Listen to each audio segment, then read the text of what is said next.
آج ہم تاریخ کے ایک ایسے عظیم رہنما کی کہانی سنیں گے جن کی زندگی سادگی اور خدا خوفی کی ایک مثال تھی۔ یہ کہانی ہے خلیفہ دوم حضرت عمر ابن الخطاب رضی اللہ عنہ کی ایک چھوٹی سی خواہش کی۔ تو آئیے اس کہانی میں اتر کر یہ سمجھنے کی کوشش کرتے ہیں کہ کبھی کبھی ایک معمولی سی خواہش کی اصل قیمت کیا ہوتی ہے اور ایک ذمہ دار انسان کے لیے اس کا بوجھ کتنا بھاری ہو سکتا ہے۔ تصور کیجئے قدیم مدینہ کا وہ زمانہ جہاں مسلمانوں کے امیر حضرت عمر رضی اللہ عنہ ایک انتہائی سادہ سی زندگی گزار رہے تھے۔ ان کی زندگی میں شاہی کروفر نہیں بلکہ عاجزی اور تقویٰ تھا۔ ایک دن کئی سالوں میں شاید پہلی بار انہوں نے اپنے خادم یرکا سے اپنے دل کی ایک بات کہی۔ بہت دھیمے سے بولے، آج مچھلی کھانے کو جی چاہ رہا ہے۔ لیکن یہ کہتے ہی وہ جیسے خود چونک گئے۔ ایک ہلکی سی مسکراہٹ کے ساتھ بولے، مگر دریا تو یہاں سے 8 میل دور ہے، یعنی 16 میل کا آنا جانا۔ نہیں رہنے دو، اتنی سی خواہش کے لیے اتنی مشقت ٹھیک نہیں۔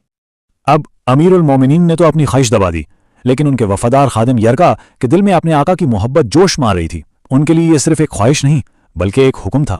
یرکا نے اپنے دل میں یہ ٹھان لیا کہ وہ اپنے آقا کی یہ خواہش ضرور پوری کرے گا، بھلے ہی انہیں بتائے بغیر کیوں نہ کرنی پڑے۔ اس کے نزدیک یہ کوئی معمولی کام نہیں بلکہ ایک بہت بڑی خدمت تھی۔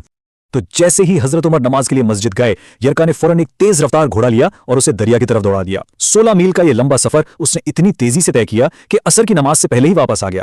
پھر اس نے بڑی احتیاط سے گھوڑے کو نہلایا تاکہ اس لمبے سفر اور پسینے کا کوئی نشان تک باقی نہ رہے۔ جب حضرت عمر رضی اللہ تعالیٰ عنہ نماز سے واپس آئے تو یرکا کا چہرہ خوشی اور فخر سے دمک رہا تھا۔ اسے یقین تھا کہ وہ آج اپنے آقا کو ایک بہت ہی پیاری حیرت دینے والا ہے۔ وہ بڑے ادب سے آگے بڑھا اور عرض کیا، یا امیر المؤمنین، اللہ نے آپ کے دل کی خواہش پوری کر دی، مچھلی تیار ہے۔ اس کی آواز میں اپنی محنت کے کامیاب ہونے کی ایک چمک تھی۔ لیکن ہوا وہ نہیں جو یرکا نے سوچا تھا۔ حضرت عمر رضی اللہ نے کھانے کی طرف دیکھا تک نہیں اور سیدھا استبل کی طرف چل پڑے۔ اس بے زبان جانور کے پاس پہنچے جس نے یہ سارا سفر طے کیا تھا۔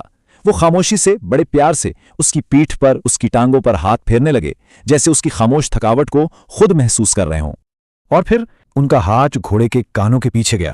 وہاں پسینے کی وہ ہلکی سی نمی ابھی باقی تھی جسے یرکا جلدی میں صاف کرنا بھول گیا تھا۔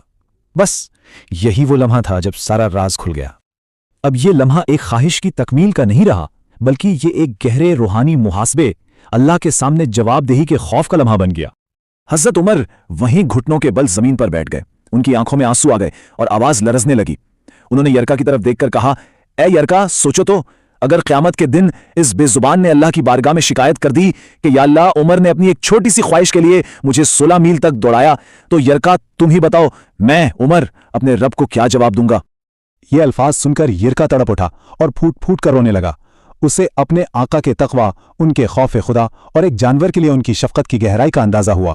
اس لمحے حضرت عمر نے غصہ نہیں کیا، کوئی سزا نہیں دی، بلکہ ایک ایسا فیصلہ کیا جو ان کی قیادت کی اصل روح یعنی ہمدردی اور مغفرت کی طلب کو ظاہر کرتا ہے۔ انہوں نے یرکا کو تسلی دی اور پھر حکم دیا، یرکا، یہ مچھلی مدینہ کے غریبوں میں بانٹ دو۔ اس گھوڑے کو آج تھوڑا اضافی چارہ کھلاؤ اور ان غریبوں سے کہنا کہ وہ تمہاری مغفرت کے لیے دعا کریں اور عمر کی معافی کے لیے بھی دعا کریں۔ یہ کہانی صرف ایک خواہش کی نہیں ہے، یہ اس جواب دہی کے احساس کی کہانی ہے جو ایک سچے رہنما کو اپنی رعایا، یہاں تک کہ ایک بے زبان جانور کے لیے بھی محسوس ہوتی ہے۔ اللہ یغفر العمر۔